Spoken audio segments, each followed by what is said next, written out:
The church was warm with music and perfume. Guests turned in their seats as my daughter, Grace, floated down the aisle on her mother's arm, my exhale catching in my chest. I'd raised her since she was a pink-faced newborn who could barely open her eyes. 35 years later, she was a sharp-minded lawyer in a white silk gown, looking like everything I'd ever worked for. When she reached me at the altar, she smiled, but something in her eyes was distant, rehearsed. The ceremony unfolded like a dream until the photographer called for family-only shots. That's when her mother's brother, red-faced from champagne, chuckled into his glass. Funny how she's the spitting image of her real dad. The words hit like a punch through my ribs. Laughter from one table. A frozen look from my wife, the kind you give when you've been caught. I held my place, face calm, heart roaring. After the vows, I slipped out of the reception and sat in my car, hands gripping the steering wheel so tight my knuckles turned white. 35 years. Every school fee, every scraped knee, every late night waiting up. And all along, she wasn't mine. If you've ever been blindsided by the truth, you'll feel this one. Hit that like button, share this story, and subscribe so you don't miss the rest. Drop your name and location in the comments. You might hear it in my next story. Today's shout-out goes to Leonard from Sheffield, UK. Thanks for listening. I didn't confront anyone that day. I drove home in silence, poured myself a drink, and sat at the kitchen table until the sun came up. Not because I didn't want answers, but because I already knew them, and the answers weren't worth my voice. The week after the wedding felt like a bad play I've been forced to watch twice. Every line, every glance replaying in my head. I didn't go back to work.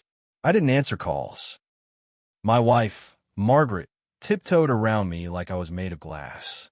Grace sent one text. "Thanks for being there, Dad. Love you." I stared at it for a long time, wondering if I should tell her what I'd heard. But this wasn't her crime. This was Margaret's. 3 days in, I went to the study and unlocked the old teak chest I'd kept under the window. Inside were bank statements, property deeds, share certificates, 35 years of careful saving. Margaret thought she knew the extent of my finances. She didn't. She knew about the house, the pension, the little investment property in Cornwall. She didn't know about the apartment in Lisbon, the stocks in my brother's shipping company, or the land in Kenya my friend Joseph once convinced me to buy for future adventures. For the first time since the wedding, I felt my breathing slow. Margaret had spent decades managing me like a resource. Polite affection, calculated charm, always just enough to keep me feeling needed. I'd been a workhorse in a tailored suit. I didn't plan a shouting match.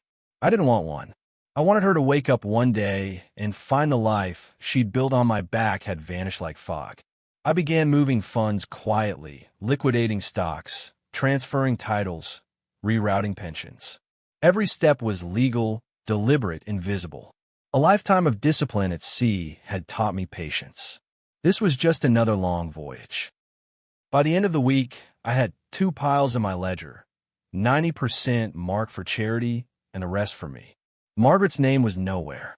2 months after the wedding, I told Margaret I was taking a solo trip to clear my head.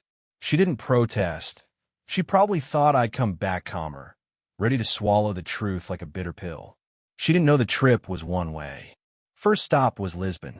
I met with my lawyer there, a discreet, old-school man who preferred fountain pens to laptops.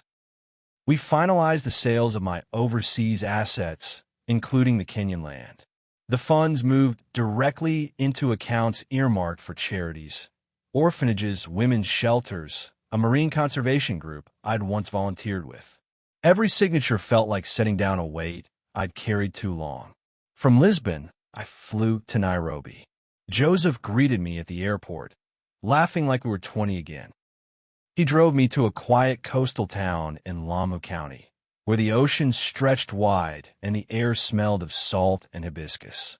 We toured a modest villa, whitewashed walls, carved wooden doors, a terrace where the waves could be heard day and night. I bought on the spot.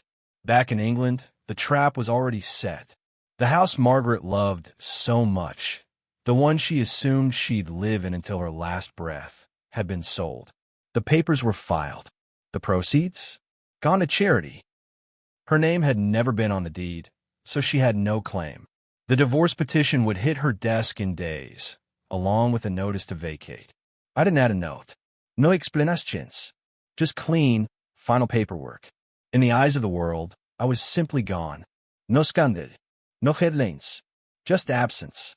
Meanwhile, I stood on my new terrace in Africa, the ocean humming like an old friend, and for the first time in my life, I felt untethered.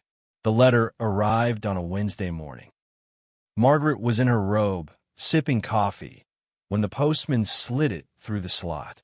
She saw my name on the envelope and, I imagined, thought it was some sentimental gesture, a card, maybe a request to talk. It wasn't.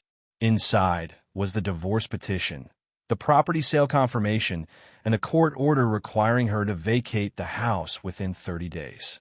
No obligations, no forwarding address, just legal finality. I wasn't there to see her reaction, but my solicitor told me she called 3 times in under an hour, each time leaving shorter, sharper messages. She even tried Grace, but our daughter knew nothing. As far as Grace was concerned, I was on some extended trip, finally enjoying my retirement. Word spread quickly among friends and family, not because I told anyone, but because Margaret did. Except in her version, I was a selfish old man who'd abandoned his family. People asked me for my side of the story. I never gave it. Silence, I discovered, is a weapon far sharper than any insult. The charities I'd chosen sent me letters, some handwritten, others formal acknowledgments. One woman from the shelter wrote, "Your gift will keep over 40 women safe for a year." That letter meant more to me than 35 years of performative gratitude for Margaret. By the time she realized I was in Africa, months had passed. A mutual acquaintance had spotted me at a market in Mombasa, laughing with locals, a bag of mangoes under my arm. She sent an email, polite, almost pleading. I didn't answer. The ocean doesn't write back to the shore. It just keeps moving. In Lamu, the days pass differently. The air is warm, but unhurried. I wake to the call to prayer, drink coffee on the terrace while fishermen haul in the morning catch, and walk barefoot along the sand until my calves ache. No deadlines. No pretending. No wait. The charities keep me updated.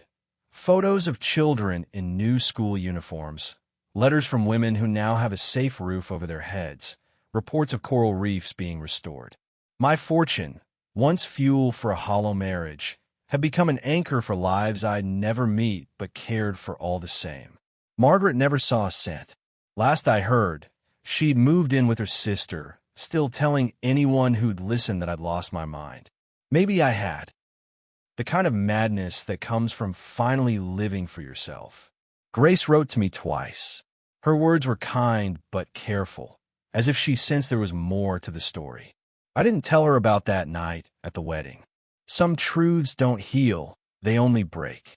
I'd rather she keep her memories of me intact. I keep no phone by my bed, no framed photographs of the life I left. My only souvenirs are the skills I carried, the ability to navigate, to endure, to read the tides. One evening, Joseph joined me on the terrace with 2 glasses of palm wine. "You ever think about going back?" he asked. I looked at the horizon, where the sea swallowed the sun.